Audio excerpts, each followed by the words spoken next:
আপনি যখন সংসার জীবনে কোনো বিপদে পড়বেন তখন সেই বিপদের মোকাবেলাটা আপনার নিজেরই করতে হবে। যতই আপনার প্রিয়জন থাকুক না কেন, দেখবেন প্রয়োজনে কাউকে কাছে পাবেন না, এটাই সত্য কথা। মেলা জিনিসটা কিন্তু আমরা সবাই কম বেশি পছন্দ করি। মেলা মানেই হচ্ছে একটু দেখি, কিনি আর না কিনি। আসসালামু আলাইকুম, সবাই কেমন আছেন? তো আমার কোলে দেখতে পাচ্ছেন খুব ফুটফুটে একটা ছোট্ট বাবু। আমি কিন্তু দাদি হয়ে গিয়েছি, তো সেটাই আপনাদের সাথে শেয়ার করব। আসসালামু আলাইকুম, সবাই কেমন আছেন? আশা করছি সবাই ভালো আছেন। কথাটা আমি কেন বলেছিলাম, আমাদের সংসার জীবনে হোক বা যে কোনো কিছুতেই হোক, আমরা যখন কোনো ক্রাইসিস মোমেন্টে পড়ি তখন কিন্তু আমাদের আত্মীয় স্বজন শুভাকাঙ্ক্ষী সবার সাথে পরিচয় থাকার সত্ত্বেও বা তাদের ইচ্ছা থাকা সত্ত্বেও আপনার ওই প্রয়োজনে কাউকে পাবেন না। ঠিক আমার এই ভাগনাটার সেম অবস্থাই হয়েছে। ওর বেবি হয়েছে ঢাকায়, তো আলহামদুলিল্লাহ একটা কন্যা সন্তান হয়েছে। বাট ওই সময়টাতে যে আমরা এত কাছের মানুষ ছিলাম, ঢাকায় ছিলাম, আমরাও পাশে থাকতে পারি না। ইভেন তো ওর মাও আসতে পারে না। কেন? কারণ সেও অসুস্থ ছিল এবং ওর ছোট ভাই, তার অবস্থা আরও খারাপ ছিল।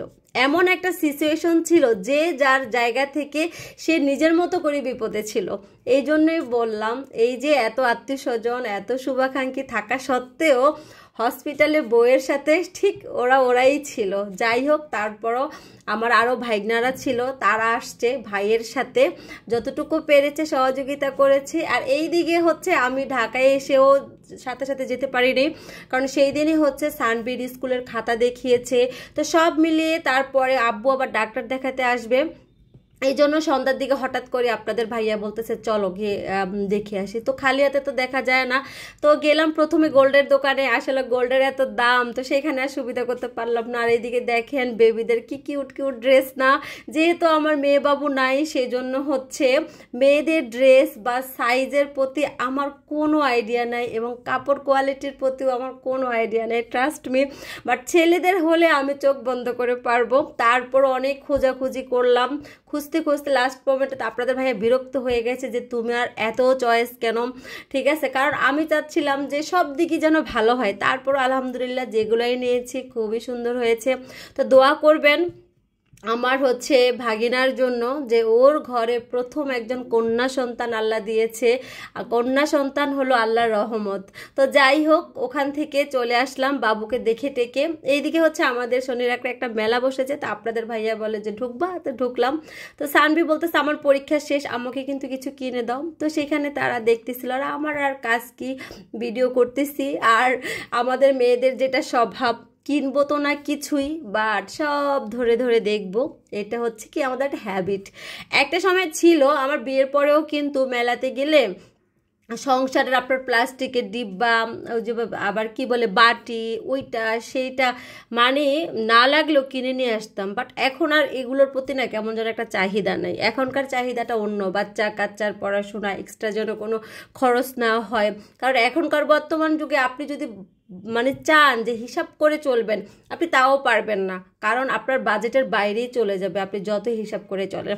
আর এইদিকে গুড়ের জিলাপি দেখে আপনাদের ভাইয়াকে খুব রিকোয়েস্ট করতেছিলাম যে গুড়ের জিলাপি নাও, আমার অনেক পছন্দের। সে বলতেছে এই গুড়গুলোর ভিতরে নাকি কতগুলো কালার দিয়েছে, এগুলো নাকি ভালো না, আনহেলদি।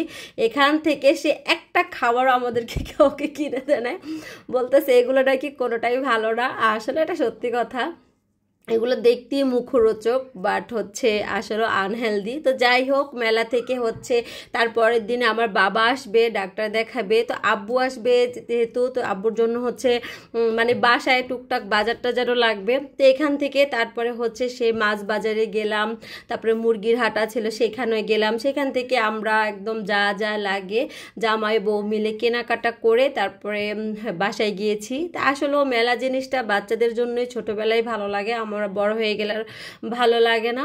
তো যাই হোক, মেলা থেকে ঘুরতেছি আর এইদিকে তো আপনাদের ভাইয়া একদম বিরক্ত হয়ে গেছে যে তুই বেরোচ্ছ না কেন, কিনি না কিছুই।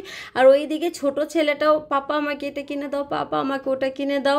আর এই যে দেখেন এখান থেকে কী বা কিনবো বলেন, এই জিনিসগুলো সেই কি বলবো, বিয়ের শুরু থেকে টুকটাক যা যা কিনেছি এগুলো এখনও নষ্ট হয় নাই। তো নষ্ট হইলে তুই কিনবার, এই তো দেখেন সেই কলম কিনে দাও, ওটা কিনে দাও। আমার পরীক্ষা শেষ হয়ে গেছে, আমাকে কেন কিনে দেবে না? তো আর কি করার আছে, ওর যেটা পছন্দের ওর বাবা সেটাই কিনে দিচ্ছে। আর আমিও ঘুরে ঘুরে দেখতেছিলাম যে কিছু একটা আনকমন যেটা খুব প্রয়োজন। তো এখানে আমার একটা চুরির দানি লাগে, আমার একটা চুরির দানি নেই।